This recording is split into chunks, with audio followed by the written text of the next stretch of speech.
Maaf, sebenarnya dari tadi saya dengar kan dari Katolik sih. Ya, Pak Gogominya. Bentar, Umi. Apa Bang Joel? Bang Joel? Bang Joy, saya Kristen. Enggak, Katolik atau Protestan, Abang? Saya tahu Abang Kristen. Protestan apa Katolik? Bang Joel? Hah? Ya, Protestan. Oh yaudah, maaf Anda saya turunin. Dari tadi saya diam pertanyaan Anda. Enggak, saya takut pertanyaan kamu mengadu domba. Saya turunin. Enggak jangan Bun. Enggak, udah saya turunin. Enggak, Mimi. Saya di sini netral, Mimi. Saya enggak itu. Saya di sini netral. Tidak boleh kita bertanya itu. Dia seharusnya bertanya ke Katolik, bukan bertanya ke Muslim. Saya di sini netral. Saya memberikan kenyamanan untuk tamu-tamu saya. Bertanya Tadi dia bertanya juga versi Islam. Bukan bertanya kepada Muslim. Saya takutnya nanti jadi mengadu domba. Oh, itu aja. Nah, dan ini rumpuan itu kan dan dia Islam, nanti dia mualaf. Tapi kalau dia mualaf, kenapa dia bertanya seperti itu? Kalau dia pernah Kristen, kenapa dia bertanya seperti itu? Tahu kebenaran. Kenapa dia bertanya seperti itu? Kebenarannya, Bu. Makanya tadi Umi tanya dia mu'alaf, apa benar mu'alafnya? Karena seorang mu'alaf itu akan bangga menyatakan kemu'alafannya, seperti Bang Theodor. Ya, beliau bangga dengan pernyataan kemu'alafannya. Makanya Umi tanya dia tadi sudah berapa lama dia tidak mau menjawab. Ini sudah meragukan sebetulnya. Jadi buat Bunda yang tadi kalau Kristen ya Kristen aja, masuk di sini jangan mengatakan mu'alaf, begitu loh. Karena akan ketahuan pada akhirnya. Iya, kalau dia mualaf Bang J, pertanyaan coba lihat di VT-nya dia mualaf. Iya, dari tadi kan penjelasan Katolik, gak ada dari tadi penjelasan Katolik. Tadi mau ngomong saya itu tadi lagi mikir ini ya, mikir mau makan apa, jadi saya gak konsen untuk ngomong. Dia harus saya ngomong. Iya, pertanyaan dia tadi seharusnya bertanya tentang Katolik, dia bertanya ke Katolik, jangan bertanya ke Muslim. Kan seharusnya pun kita yang Muslim jangan menjawab. Saya hanya menghindari kita diadu domba, nah itu aja. Saya menghindari itu. Iya. Jadi ya teman-teman yang di sini. Siapa yang bertanya tentang kekristenan, maka yang menjawab Kristen. Siapa yang bertanya tentang keislaman, maka yang menjawab Islam. Kecuali kita ini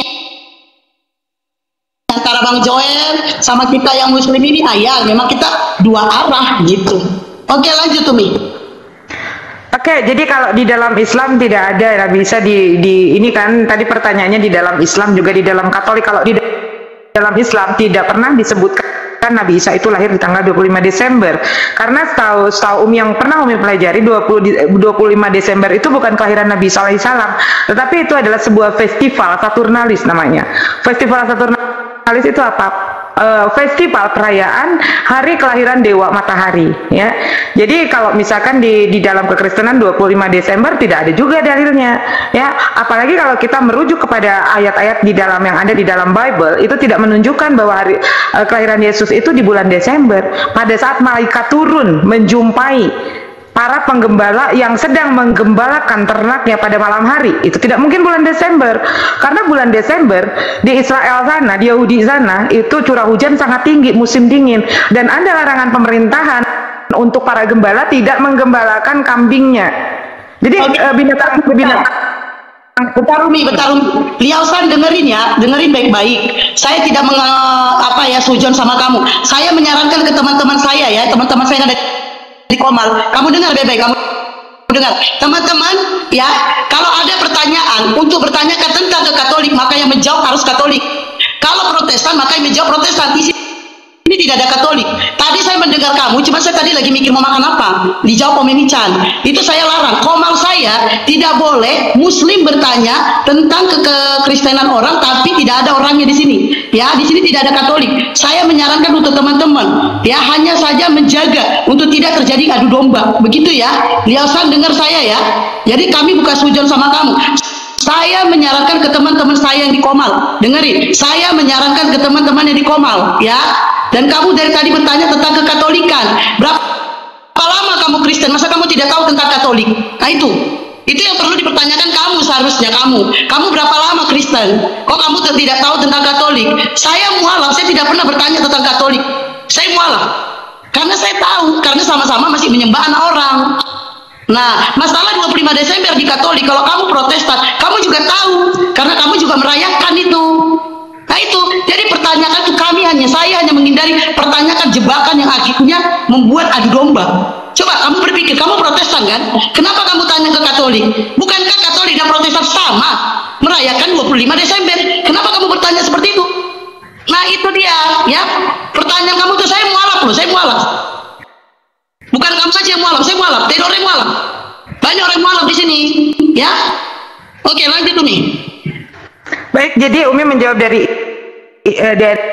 Islam juga dari literasi ya. Jadi 25 Desember sekali lagi itu adalah hari raya hari festival Saturnalis ya kalau di dalam literasi.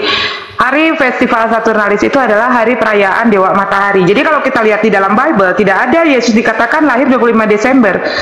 Pada saat malaikat, ya sekali lagi Umi ulangi, pada saat malaikat turun menjumpai para gembala yang sedang menggembalakan dombanya, ternaknya di malam hari, itu sudah sangat jelas bukan bulan Desember. Karena pertama bulan Desember itu ada aturan pemerintahan di Yahudi sana, itu untuk tidak menggembalakan, larangan tidak menggembalakan kambingnya, itu kambingnya, dombanya. Domba-domba itu dimasukkan ke dalam gua dan dihangatkan. Ya, jadi sudah jelas festival 25 Desember itu bukan tepatnya hari kelahiran Yesus. Nah, kalau kita merujuk kepada kalender Yahudi, ya, Yesus itu lahir di bulan Tisri. 14 Nisan bulan Tisri, artinya sekitar antara bulan April sampai dengan bulan November, seperti itu ya, dimana sebelum masuk curah hujan yang sangat tinggi, apalagi pada saat Maria sedang mengandung Yesus itu pada saat sensus penduduk bumi besar-besaran ya. Kaisar Agustinus pada saat itu mengadakan sensus, dan itu bukan di bulan Desember ya, tetapi di bulan Agustus. Nah, jadi perkiraan 14 Tisri di tahun 14 Nisan di bulan Tisri itu ya antara April sampai dengan November. Lebih tepatnya kurang lebih ya kalau kita lihat dari sensus penduduk bumi itu di bulan Agustus, ya lebih tepatnya antara bulan Agustus atau September, seperti itu. Oke. Umi itu tadi jawab sama si Bang Joel tuh, dan tadi diem cari lawan Bang Joel. Mana Bang Joel? Enggak bisa, enggak. Oh ya,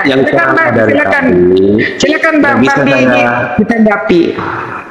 Ya, terima kasih buat penjelasan dari tadi saya simak, dan saya tidak bisa bicara karena saya tahu aturan cara bicara. Tidak mungkin saya membantah-bantah orang dalam pembicaraan yang sedang lancar, dan wajar kita harus mendengarkan dan kita menambah pengetahuan yang kita tahu. Jadi saya diam bukan berarti saya hanya diam, jadi hanya ada di situ terus, padahal saya pengen tanya sesuatu, tapi semuanya serba bicara. Misalnya Ibu Umi menjelaskan sesuatu, tidak mungkin saya langsung bertanya, tunggu dulu selesainya baru saya bisa bertanya. Oke, terima kasih buat penjelasannya. Tadi saya dengar dari sejarah waktu orang-orang Yahudi mengenai Yesus ya, waktu Yesus lahir. Kok orang-orang Yahudi tidak terima tentang keturunan Raja Daud ya, keturunan Raja Daud sebagai Mesias seperti itu. Dan ini kalau kita lihat dari sejarahnya memang betul bahwa orang-orang Yahudi tidak menerima Yesus sebagai Mesias. Karena kenapa? Pada endingnya awalnya ada beberapa orang Yahudi yang mengikuti ajarannya karena mengagumkan semua apa yang disampaikan Yesus, apa yang disampaikan mujizat yang dilakukan oleh Yesus. Itu sudah terdeteksi dari awal kelahirannya Yesus ya. Nah, dari awal kelahiran Yesus itu dikandung oleh Roh, dan pengajarannya juga sangat menyentuh setiap hati orang ketika orang-orang Yahudi mulai kagum dan itu diberikan kesempatan untuk menyampaikan firman, untuk menyampaikan sabda atau hukum Taurat atau menyampaikan firman Tuhan itu di usia 33 tahun, karena menurut peraturan Yahudi 33 tahun Yesus mati kan, 30 tahun. Ya, selama 30 tahun Yesus itu kan mengajarkan tentang kebenaran. Mengajarnya 3 tahun, jadi Yesus diurapi sebagai Mesias itu di usia 30 tahun dan disalib di usia 33 tahun. Jadi 3 tahun masa pengajarannya. Iya. Nah, terbukti banyak orang-orang Yahudi ketika mengagumkan penyampaian Yesus itu kebenaran, dan itu ada beberapa hal yang memang mereka tidak diterima, tidak diterima. Contohnya ketika seperti melanggar hukum Taurat. Contohnya pada hari Minggu Yesus memperbolehkan muridnya untuk memetik pohon atau mengambil buah. Bukan Minggu, Sabtu, Sabat. Ya, pada hari Sabat Yesus menyembuhkan orang-orang sakit, padahal hukum Taurat melarang hal itu. Nah, hukum Taurat itu tidak boleh melakukan sesuatu apapun di hari Sabat. Tapi Yesus ketika dia melihat orang yang sakit disembuhkan, dan itu suatu hal yang melanggar dalam hukum Taurat, akhirnya pada saat Yesus disalib, dan dari situ orang-orang Yahudi, wah, ini bukan Mesias yang seharusnya Mesias yang kami agungkan, yang seharusnya Mesias yang kami sanjung adalah Mesias yang dapat memusnahkan semua musuh-musuh. Itu kan dari asumsi orang-orang Yahudi, dan mereka awalnya mengikuti Tuhan ketika melakukan mujizat, ketika dia lahir dalam roh, ketika dia mengajarkan kebenaran-kebenaran yang mengarahkan orang untuk hidup dalam jalan yang benar, ya. Nah, ketika Yesus disalibkan, mereka mulai tidak terima, dan itu bahkan bukan hanya orang Yahudi, pengikut-pengikutnya pun bubar. Kenapa? Anggapan mereka, dan bahkan mereka mengatakan, wah, ada suatu kekecewaan dalam diri mereka dari awal dia mengikuti Yesus sampai dia disalibkan, tapi mereka tidak sadar bahwa ini sudah dinubuatkan oleh para nabi bahwa dia akan menderita karena perbuatan manusia yang berdosa. Nah, sudah dinubuatkan. Nah, ketika dia disalibkan lalu mati, kata mati tadi saya dengar juga bahwa dia itu bukan mati tetapi tidur. Oke, kita akui hal itu. Tapi kenyataannya dalam hal wafat, yang tadi wafat itu artinya tidur, dalam pandangan saya wafat itu adalah kematian, ya. Dan kematian itu perhentian, dalam artinya perhentian sementara. Dan dia dibuktikan bahwa dia bangkit. Dia bangkit pada hari yang ketiga, dan itu tidak langsung naik ke surga. Dia masih memperlihatkan dirinya kepada murid-muridnya, bahkan kepada 700 orang pengikutnya, dan hari yang ke-40 baru dia naik ke surga. Naik ke surga sebenarnya, ya, kita tahu bahwa surga itu dalam pandangan orang Kristen itu di atas, ya. Wajar kalau dikatakan ya, di atas genteng, ya, di atas yang tidak terhingga. Kalau di bawah tidak mungkin seperti itu. Di bawah itu alam maut. Di bawah seperti itu. Mana di bawah itu tanah, kau. Oke. Oke, cara pandang saya seperti itu, dan yang menjadi pertanyaannya, ketika Isa Al-Masih atau yang disebut Yesus, kita mengakui sama-sama ya bahwa tadi sudah dijelaskan oleh Ibu Umi bahwa Yesus dengan Isa Al-Masih itu ditarik dengan benang merahnya itu sama, ya, tarik benang merahnya sama, dan itu berasal dari apa namanya, semua sebenarnya menceritakan tentang keturunan-keturunan dari Ibrahim. Dan jelas kalau yang Ibu Umi jelaskan tadi di Matius itu bahwa menjelaskan keturunan, memang Matius ini menulis tentang keturunan Daud ya. Inilah silsilah Yesus Kristus, anak Daud, anak Abraham. Nah, di ayat yang ke-16 itu ayatnya yang ke-15 lah seperti itu. Saya mau mulai baca di ayat yang ke-15 itu menjelaskan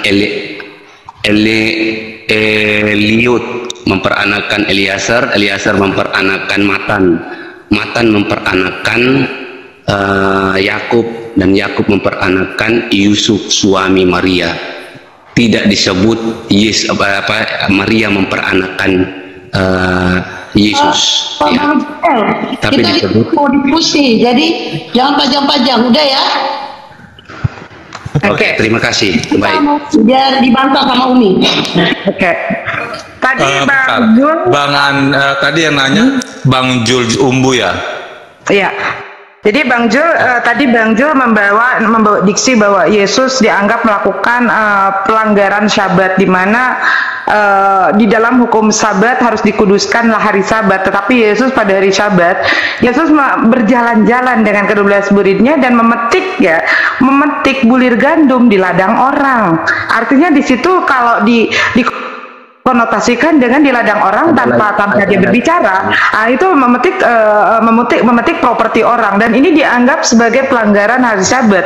Padahal Yesus sendiri bukan seperti itu. Ya, jadi pada saat Yesus melakukan pengobatan pada hari Sabat, itu dianggap melakukan apa namanya, membatalkan hukum Sabat. Tidak. Coba kita baca di dalam Matius 5 ayat 17 sampai dengan 18. Janganlah kamu menyangka bahwa aku datang untuk meniadakan hukum Taurat atau kitab para nabi. Aku datang bukan untuk meniadakannya, melainkan untuk menggenapinya. Karena aku berkata kepadamu, sungguhnya selama bumi belum lenyap, langit dan bumi ini, satu iota pun atau satu titik pun tidak akan ditiadakan dari hukum Taurat sebelum semuanya terjadi. Artinya sebelum kiamat terjadi, hukum Taurat itu tidak akan pernah dihilangkan, apalagi yang sengaja menghilangkannya Yesus. Tidak seperti itu. Yesus tidak mengubah hukum Taurat. Yesus pelaku hukum Taurat.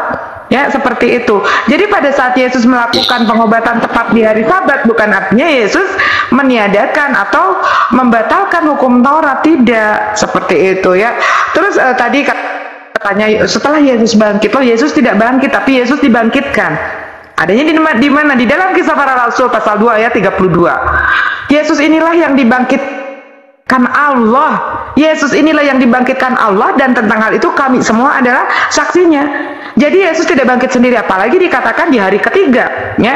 Nah, ini sebetulnya pada saat Abang mengatakan bahwa Yesus bangkit di hari ketiga, ini akan menggugurkan bahwa yang disalib itu adalah Yesus, karena nubuatannya tidak terpenuhi. Ada di dalam nubuatan itu, ada di dalam Lukas 11 ayat 29 sampai dengan 32 ya, dimana di sana dikatakan mereka menghendaki suatu tanda, tetapi kepada mereka tidak akan diberikan suatu tanda selain tanda Nabi Yunus. Ayat ke-30-nya, sebab Yunus menjadi tanda untuk orang-orang. Itu host ya? Ada pisau-pisau gitu nanti nggak boleh. Jangan Kak, jangan itu nanti kena ban. Keasikan.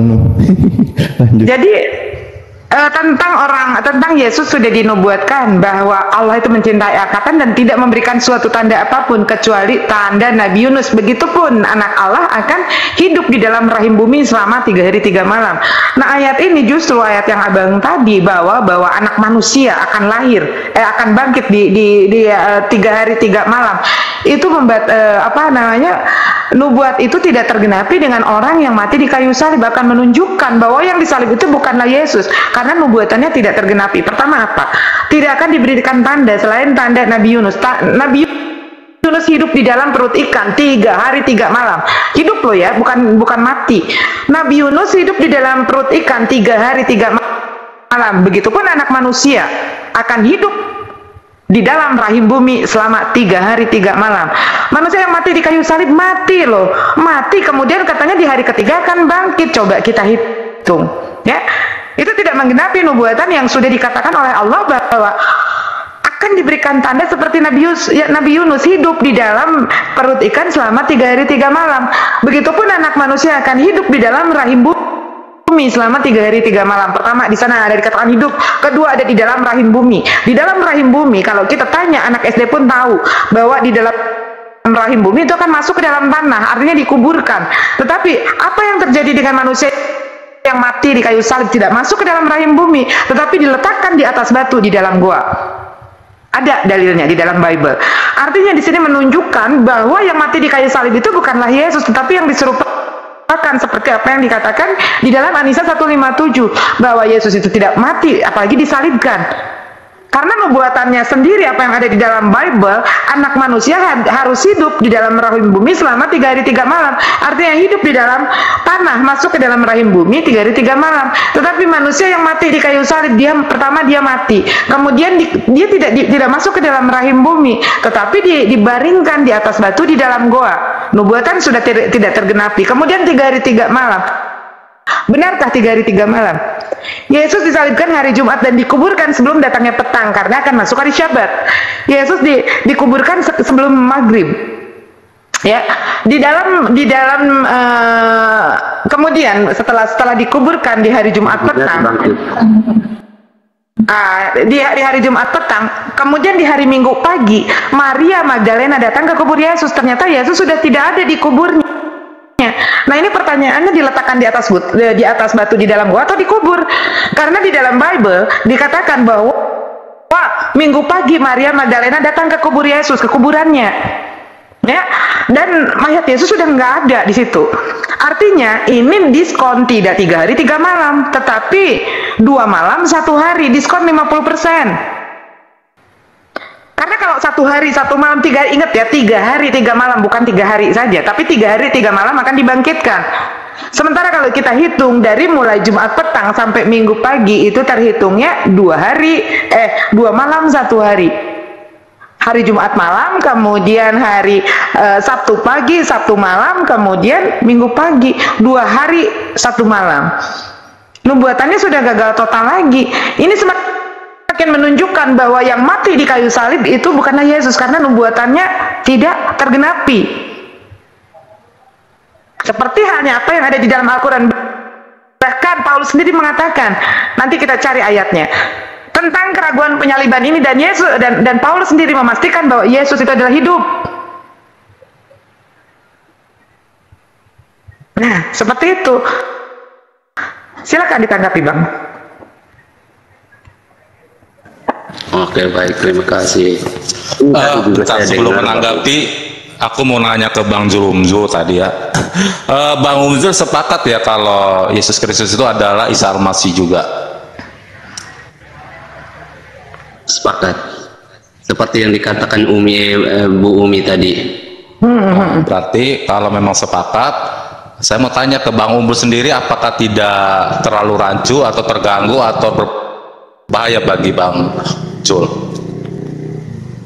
Karena banyak bagi orang dari Kristen itu kebanyakan mereka tidak sepakat.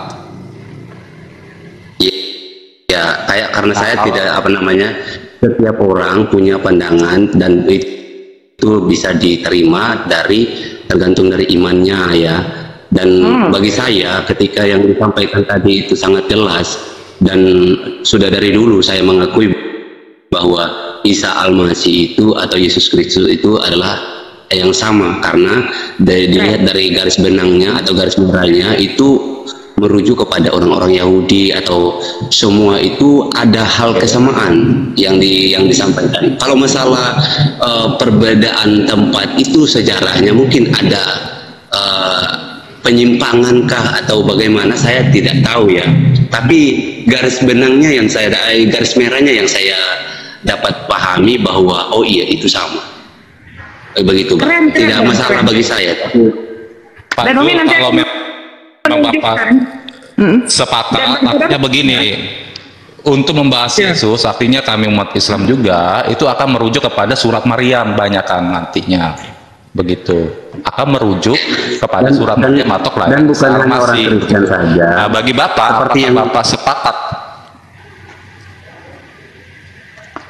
Karena kan Bapak Kristen nih, khususnya saat ini. Gitu. Ya, saya Kristen. Dan saya sebaliknya, pertanyaan yang Bapak Theodor sampaikan juga, ada banyak juga orang Muslim yang mengatakan bahwa Isa Al-Masih dengan Yesus itu tidak sama. Baik, nanti akan Umi jelaskan ketidaksamaannya di mana. Oke. Jadi begini, kenapa umat Islam mengatakan, saya rasa tidak boleh dijelaskan karena seperti yang kita katakan tadi, tergantung dari setiap orang yang menanggapi oleh hal yang sama. Tadi kan saya sudah bilang bahwa perbedaan, misalnya ada orang Kristen yang mengatakan, oh ini Isa Al-Masih dengan Yesus itu tidak sama, itu punya pandangan dan argumen yang mungkin dia tahu ya, tapi ketidaksamaannya tadi yang saya sudah sampaikan bahwa saya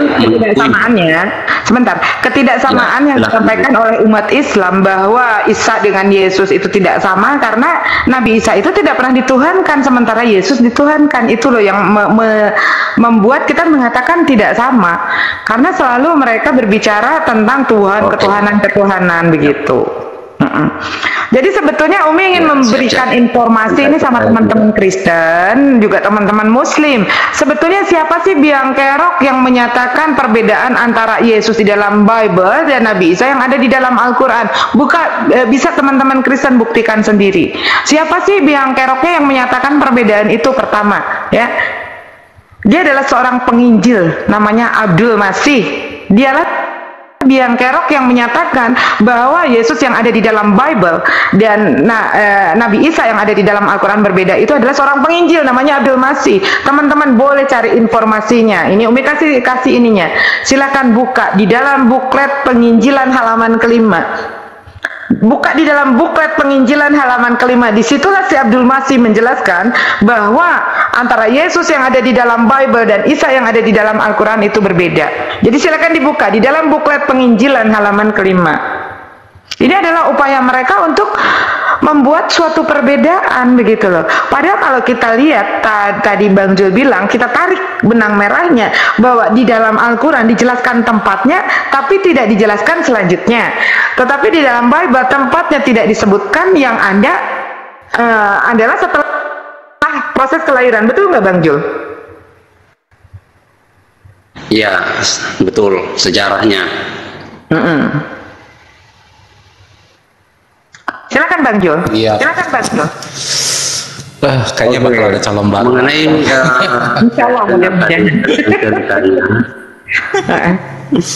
Oke, kita kan dialog ya, berkomunikasi. Bukan berarti saya merindukan untuk perdebatan. Saya bukan orang yang suka berdebat sebenarnya. Saya senang penjelasan dari Bu Umi tadi. Ada banyak hal yang diuraikan tentang sejarah, dia tarik. Memang kalau kita tarik ke sejarah itu lebih mengenal kebenaran yang sesungguhnya, karena banyak hal pertolongan Tuhan melalui sejarah itu menunjukkan bahwa Tuhan itu ada dalam setiap manusia. Ya, orang yang belum mengerti tentang sejarah maka dangkal untuk mengerti tentang iman yang sesungguhnya. Dan saya senang tadi yang dijelaskan itu cukup membuka wawasan bagi saya, orang Kristen, dan saya sangat bersyukur mendengarkan percakapan seperti ini, karena tidak semenjak saya mengikuti TikTok tentang dialog Kristen Islam pada merujuk tentang perdebatan, menang-menangan, seolah-olah lebih benar daripada yang lain. Tapi kalau saya lihat saling dialog antara satu dengan yang lain, saling mengerti antara satu, makanya kalau tidak kenal maka tidak sayang, seperti itu. Kalau mengenal pasti tidak sayang, seperti itu. Artinya kalau kita membackup diri atau membentengi diri, tidak mau belajar tentang apa yang dipelajari oleh setiap orang, maka kita akan mudah menjudge orang, menghakimi orang. Tapi kalau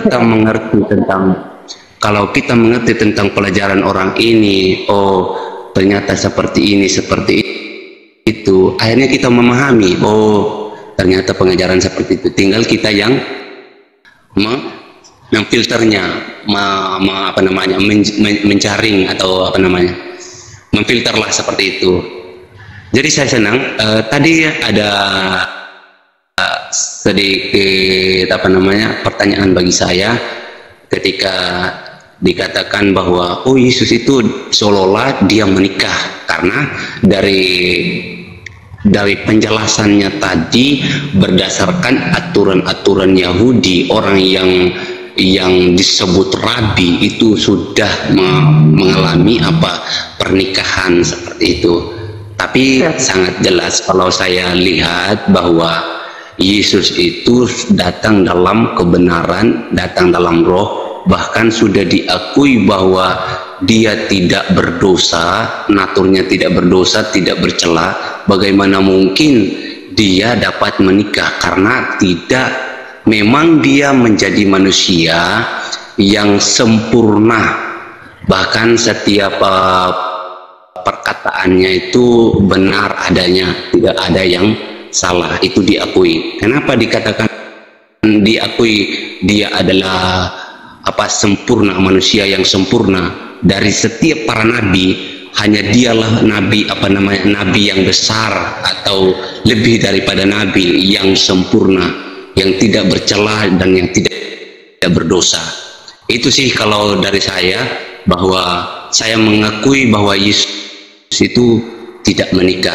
Karena kenapa? Dia adalah manusia yang sempurna, dia adalah manusia yang kudus, yang datang dalam keadaan kudus. Itu boleh ditambahin sedikit biar saya mengerti, Bu. Terima kasih. Oke, terima kasih. Yesus orang Yahudi ya Bang ya, dan Yahudi itu wajib hukumnya menikah ya, bahkan laki-laki yang sudah usianya 14 tahun dia belum memiliki calon istri, kewajiban itu jatuh kepada orang tuanya. Lalu Yesus dikatakan manusia yang sempurna. Yesus belum dikatakan manusia yang sempurna kalau dia melakukan selibat. Dia tidak menikah, tidak sempurna itu. Jadi Yesus sendiri pun di dalam Bible mengatakan di dalam Matius 19 ayat 5 dan ke-6 ya, dan firman-Nya ini wajib ya, ini firman Tuhan. Dan firman-Nya, sebab itu laki-laki akan meninggalkan ayah dan ibunya dan bersatu dengan istrinya sehingga keduanya menjadi satu daging. Demikianlah mereka bukan lagi dua melainkan satu. Karena itu apa yang telah dipersatukan Allah tidak boleh diperceraikan manusia. Jadi Allah saja berfirman, laki-laki itu akan meninggalkan ayah dan ibunya untuk bersatu dengan istrinya, dan keduanya ini menjadi satu daging atau melakukan basyar ehad. Kalau Yesus mengajarkan demikian, kenapa Yesus melanggar? Bahkan kalau di dalam Al-Quran sudah sangat begitu jelas, kami telah mengutus beberapa orang rasul sebelummu dan memberikan mereka istri-istri dan keturunannya ya, karena Nabi Isa alaihissalam yang menurut Bang Jul sama dengan Yesus itu adalah nabi sebelum Nabi Muhammad. Begitupun apa yang Allah katakan, yang maha menciptakan Nabi Isa ini, yang menjadi maha saksi dari semuanya ini, sudah mengatakan bahwa Allah telah mengutus beberapa rasul sebelum Nabi Muhammad dan mereka memberikan istri-istri. Di sini ada kata istri-istri, bukan istri satu kali, tetapi mereka memberikan istri-istri dan keturunannya ya, seperti itu. Jadi semua nabi dan rasul pun sudah diberikan istri-istri dan keturunannya. Artinya kalau istri-istri ini adalah jamak ya, maka tergenapi juga apa yang dikatakan di dalam Injil Filipus. Walaupun diapokrifkan oleh pihak gereja, disembunyikan oleh pihak gereja, tetapi seorang pakar daripada Perjanjian Baru dan pakar arkeolog, dia adalah Profesor Dr. Barbara Tering, telah menemukan manuskripnya. Ini adalah kuasa Allah. Allah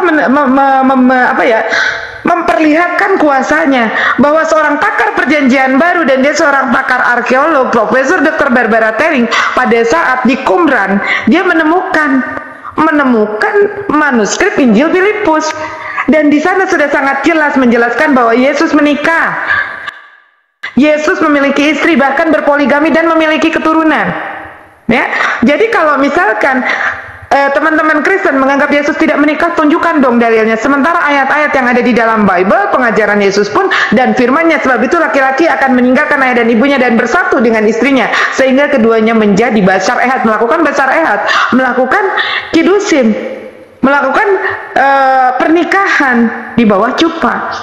Seperti itu, karena Yesus seorang Yahudi. Pertama, ayatnya ada di dalam Bible. Kemudian bukti sejarah, bukti otentik dari manuskrip Injil Filipus. Injil yang ditulis oleh tangan murid Yesus sendiri yang kemudian diapokripkan. Apa itu apokrip? Bukan sesat, bukan palsu, tetapi yang disembunyikan oleh pihak gereja. Ternyata ditemukan oleh siapa? Oleh seorang profesor doktor pakar perjanjian baru, dan dia adalah ahli arkeolog. Tidak kaleng-kaleng dalam meneliti semua bukti itu, meneliti papirus, meneliti tintanya, meneliti dari semua tulisannya, dan juga dari tahunnya. 20 tahun lamanya Profesor Dr. Barbara Tering membuktikan bahwa ini adalah valid. Ini adalah benar-benar Injil yang ditulis oleh murid Yesus sendiri. Di sana dikatakan bahkan jauh lebih lengkap. Di sana dikatakan juga sering kali murid-murid Yesus cemburu dan bertanya, mengapa engkau lebih mencintai Maria Magdalena dibandingkan dengan kami? Ya, bahkan mereka sering kali melihat Yesus mencium bibir Maria Magdalena. Artinya itu bukan suatu dosa, karena pada saat Maria Magdalena datang membawa satu kati minyak narwastu yang mahal harganya, kemudian dia mencurahkan minyak narwastu itu di rambut Yesus, mengusap rambut Yesus, mengusap kaki, bahkan mencium kaki Yesus. Ini tidak boleh dilakukan oleh seorang wanita dan laki-laki Yahudi yang bukan muhrim. Mereka pasti akan dihantam dengan yang namanya hukum Yahudi, dirajam. Kenapa pertanyaannya? Yesus dan Maria Magdalena saat melakukan semua itu tidak dirajam, karena mereka tahu bahwa Yesus dan Maria Magdalena sedang melakukan sebuah ritual yang sangat sakral, yaitu pernikahan. Ya, ingat, Yesus itu bukan seorang Kristen. Yesus mati di tahun 33 Masehi. Sementara Kristen baru disebut di Antioquia itu tahun 50 Masehi oleh siapa? Oleh Paulus. Jadi Yesus yang seorang Yahudi di dalam Bible sudah jelas menyatakan setiap laki-laki harus meninggalkan ayahnya dan ibunya dan bersatu dengan istrinya. Pada saat Yesus mengajarkan demikian di dalam pengajarannya yang 3 tahun itu, kenapa Yesus harus melanggar pengajarannya sendiri? Apalagi Yesus seorang rabi yang dikatakan juga pewaris tahta King David. Wajib hukumnya menikah. Tanpa Yesus menikah, dia tidak akan menjadi penerus tahta daripada kerajaan King David. Seperti itu. Yesus tidak akan disebut sebagai Raja Yahudi. Begitu, Bang. Coba kalau misalkan jangan cuman mengimani kalau Yesus tidak menikah. Kalau Yesus itu adalah pelaku selingkuh, tunjukkan ayat di dalam Bible kalau Yesus tidak menikah. Silakan. Sedikit aja menanggapi Bunda. Sedikit. Terima kasih, Bunda. Ada korelasinya yang Bunda katakan dengan sosok Maria Magdalena ini, karena ternyata selain itu si Maria Magdalena ini juga ternyata setiap pewartaan yang dilakukan Yesus, dia ikut kemana-mana. Betul. Dan iya, ini ada di Lukas 8:23 ya. Terus pasca Yesus mati ya, dan dia orang pertama yang mengetahui mayat Yesus. Bahkan Maria Magdalena juga yang menyediakan rempah-rempahnya itu. Iya, artinya kok begitu bersemangat atau berkeinginan dia. Padahal waktu itu dalam kondisi gawat ya, dalam kondisi rawan. Orang biasa pun nggak berani ke sana gitu. Dia seorang perempuan. Begitu terus lagi ketika ditunjukkan sosok Yesus, dia bahkan lebih tanda. Dibilangnya gitu, ini bukan Yesus kayak gitu. Itu betul. Betul. Jadi teman-teman juga bisa membuktikan, ini banyak dijual juga. Kemudian kalau misalkan belum punya, silakan searching di Google ya, The Jesus Gospel Wife. Ya, Injil istri Yesus. Atau teman-teman mau beli di Amazon, ada banyak the Gospel Jesus Wife. Di sana Yesus mengatakan mereka adalah istri-istriku. Di dalam the Jesus Gospel Wife ya, Yesus mengatakan mereka adalah istri-istriku, artinya Yesus memiliki lebih dari satu istri. Dan memang tercatat di dalam Injil Filipus, Yesus menjalani 3 kali pernikahan. Pertama, pernikahan gantung dengan Lydia.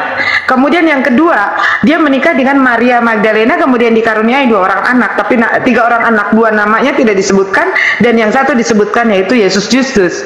Kemudian yang ketiga, dia kembali menikahi secara sah Lydia, seperti itu. Itu ada di dalam Gospel Filipus, yang kemudian diapokrifkan oleh bapak-bapak gereja, karena kalau gospel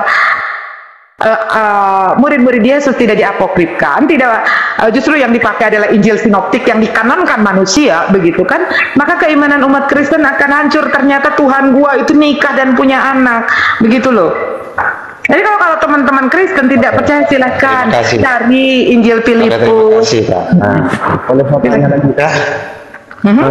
Sedikit saya tambahkan, Umi, untuk referensi tadi itu sekarang sudah ada tuh secret buku ya, Secret of the Mary Magdalene dari dan Busren itu sudah diterjemahkan ke bahasa Indonesia. Sudah ada itu. Di situ banyak keterangan tentang salah satunya dari Filipus ya, Injil Filipus juga begitu. Iya, itu mungkin tambahan. Kenapa dong, Theodor? Secret of Mary Magdalene ya. Ya, itu aja. Cuma info aja. Yuk. Oh iya, tadi ada juga yang terlewatkan, Bang Jul, mohon maaf. Umi juga ingin membenarkan apa yang menjadi statement Bang Jul. Pada dasarnya orang-orang Yahudi dulu banyak juga yang mengimani Yesus sebagai Mesias ya, yang mengaku Yesus sebagai Mesias, yaitu yang disebut dengan orang-orang Nasoro ini. Ya, orang-orang Nasrani ini. Mereka lah sebetulnya yang mengimani Yesus pada awalnya, betul apa yang dikatakan Bang Jul. Sampai dengan abad ke-6 itu habis semua.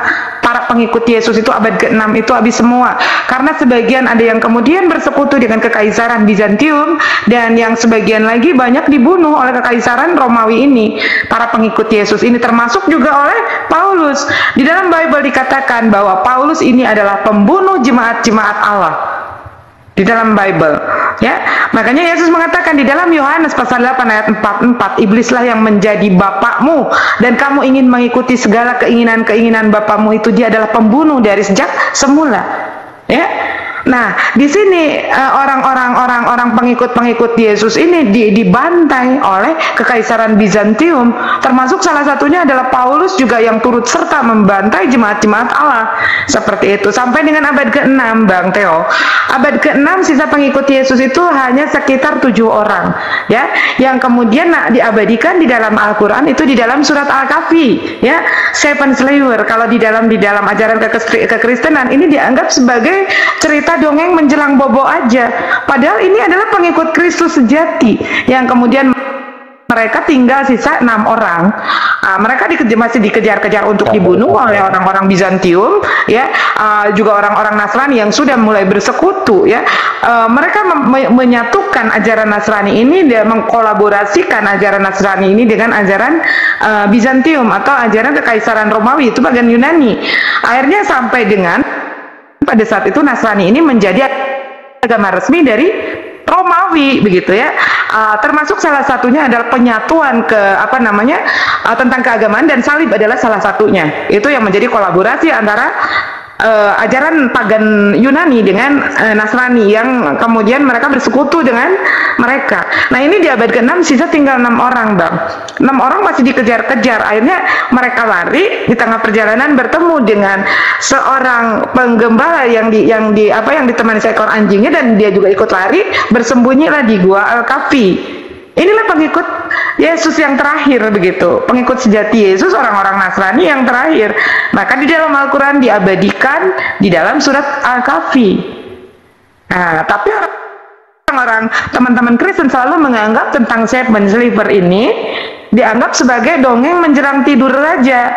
Padahal sebetulnya inilah pengikut Kristus yang penghabisan di abad ke-6 itu. Begitu, Bang. Silakan. Panjang nih. Oke, terima kasih, Kak. Boleh saya tanya lagi, Kak? Silakan. Kalau saya bisa menjawab, saya jawab. Kalau nggak bisa, PR ya, atau teman-teman yang lain. Silakan. Oke. Kan tadi dikatakan bahwa Yesus itu menikah, toh? Bagaimana uraian Kakak atau bagaimana penguraian kakak tentang kudus dan tidak bercela. Dalam Al-Quran juga menjelaskan bahwa dia tidak bercela dan tidak bercacat. Isa Al-Masih tidak bercela dan tidak bercacat. Bagaimana apa dari penafsiran kakak atau dari pandangan kakak itu bagaimana?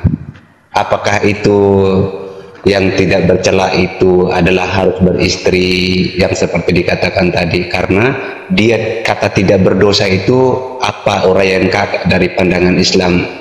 Terima kasih kak.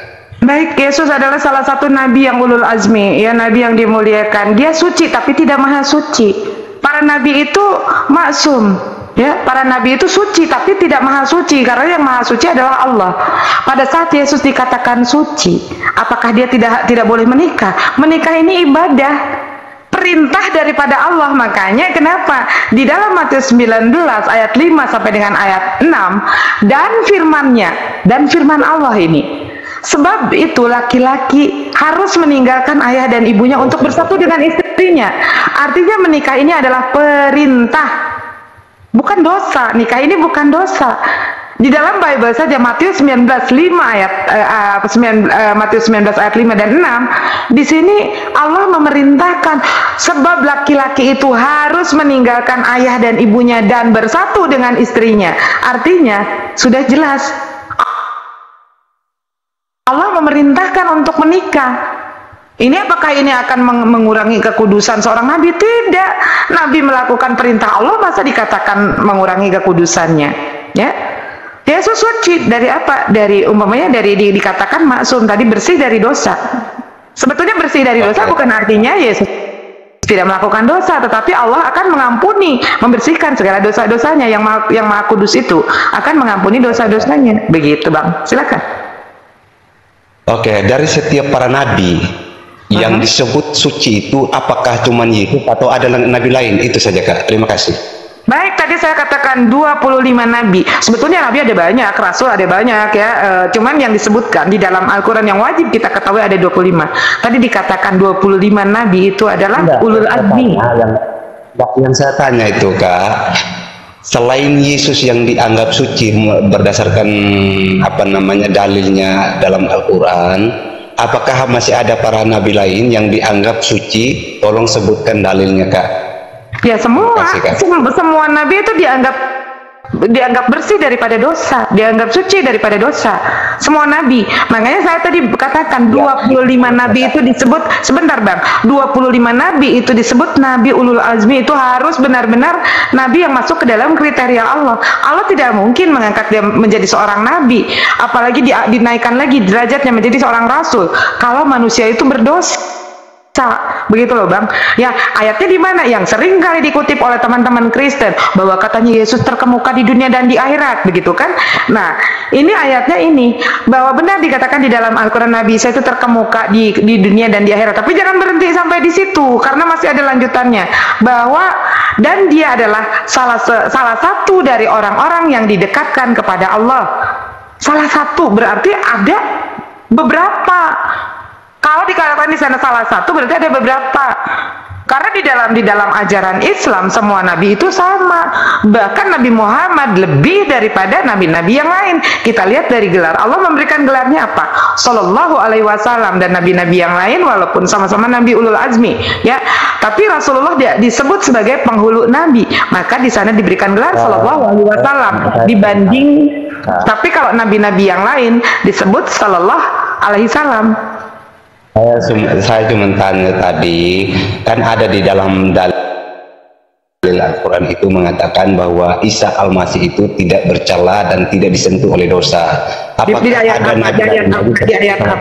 ayat apa? Abang menyatakan bahasa Isa Al-Masih itu disucikan dan tidak disentuh dari dosa di ayat apa? Coba supaya kita bahas ayatnya.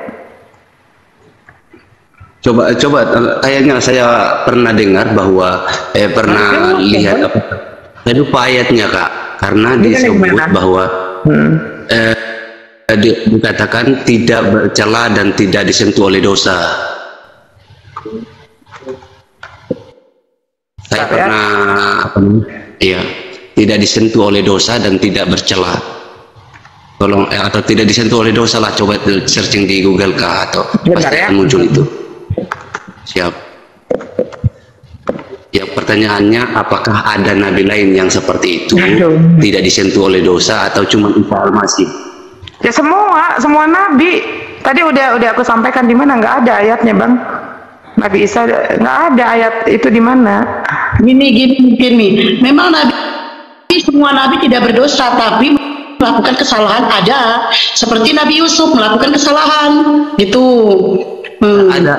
Ada ayat yang saya pernah baca bahwa Nabi Isa itu tidak disentuh oleh dosa. Ustaz Ali, silakan Ustaz. Mungkin ini maksud Bapak ini ya. Contoh Nabi Isa, keistimewaan beserta ibunya itu dalam kelahirannya pun tidak disentuh oleh setan itu. Oh, tentang kelahiran Nabi Isa itu, Pak. Oleh dosa. Tidak disentuh oleh dosa. Ya, kalau para nabi semua maksum, terpelihara, terjaga. Nah, mungkin yang di ayat Al-Qur'annya contoh akan memberikan istilahnya gulaman zakia, seorang laki-laki yang bersih gitu. Ya, bersih dari dosa ketika dikabarkan bahwa dia itu akan mengandung. Ya, itu yang tentang proses itu. ini ayat tentang kelahiran Yesus Nabi Isa itu, Bang. Ya, ayatnya tadi sudah disampaikan bahwa semua nabi itu maksum, bersih daripada dosa, begitu. Jadi bukan hanya Nabi Isa saja yang disebut nabi yang maksum, itu bukan Nabi Isa saja.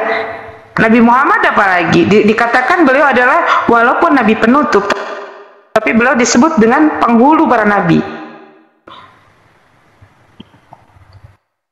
Dan satu-satunya nabi kekasih Allah hanya Nabi Muhammad. Semua kekasih Allah, Bunda. Kekasih Allah yang kalau saling memuji ya, Nabi Muhammad sama Allah. Kalau kekasih Allah itu nama sebutan bagi Muhammad itu disebut Habibullah, artinya kekasih Allah. Oke, nanti saya coba searching ya, boleh saya coba searching tentang Isa itu tidak disentuh oleh dosa. Silakan. Baik. Silakan. Lihat Google, silakan. Nanti Kang Alif yang menjelaskan. Google.